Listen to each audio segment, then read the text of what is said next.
Assalamualaikum warahmatullahi wabarakatuh. Sampurasun pamirsa tepang di sareng simkuring Muhammad Haidar Firdaus pun tawaran pelajar di Bogor nu baris ngadugikeun warta dina dinten ayeuna dina acara Warta Sunda di televisi kameumeut pamirsa.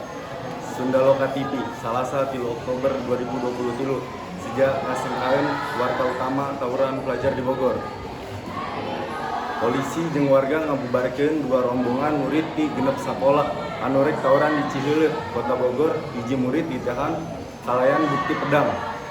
Aya saurang budak lalaki nu kapanggih mawa parang jeung pedang lancip anu dimaksud ditewak waktu rek tawuran, ceuk Kapolres Bogor. Cek Surya, saurang murid kelas 10 SMK Kota Bogor ditahan nalika rek tawuran di Ciheuleuh, Kota Bogor. Puluhan sasama pelaku junun kabur nalika aparat anjog di lokasi. Kira-kira tabuh 18 waktu Indonesia Barat. Tiket QR menang informasi ti masyarakat di Sabudeureun Universitas Pakuan Kota Bogor. Yen aya rombongan barudak sakola anu disangka tawuran. Salajengna tiket QR tanggapan cepet. Bogor tengah sumping ka TKP Sor Surya. Sababaraha murid kabur, tapi salah saurang budak anu berinisial AR kapanggih mawa senjata tajam jenis pedang anu diselipkeun handapeun kos hareupna. Tuluy budakna dibawa ka Kapolres Bogor Tengah.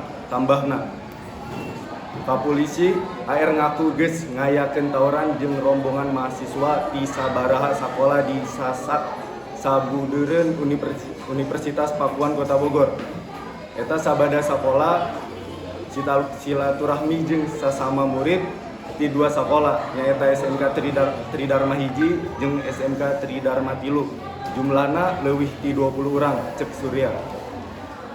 Manehna ngariung di hareupeun Universitas Pakuan maksudna rek tawuran jeung mahasiswa gabungan 4 sakola anu aya di Sasak Kampung Sawah. Tambahna nanging rencana tawuran antara mahasiswa gagal saatos warga sareng polisi sumping sareng bubarkeun aranjeunna.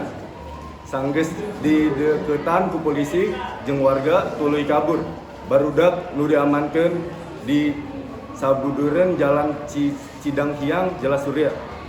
Pamirsa, acara Warta Sunda dina dinten ayeuna dicekapkeun dugi ka dieu. Aya saur ti sepuh kapungkur ilmu tungtut dunya siar nu awon kudu silingar. Bugia janten leupangneun kanggo urang sadaya. Ngawakilan redaksi Warta Sunda simkuring Muhammad Haidar Firdaus dina tawuran pelajar di Bogor. Sejak amit mundur, sejak amit mungkur. Sunda Jaya. Assalamualaikum warahmatullahi wabarakatuh.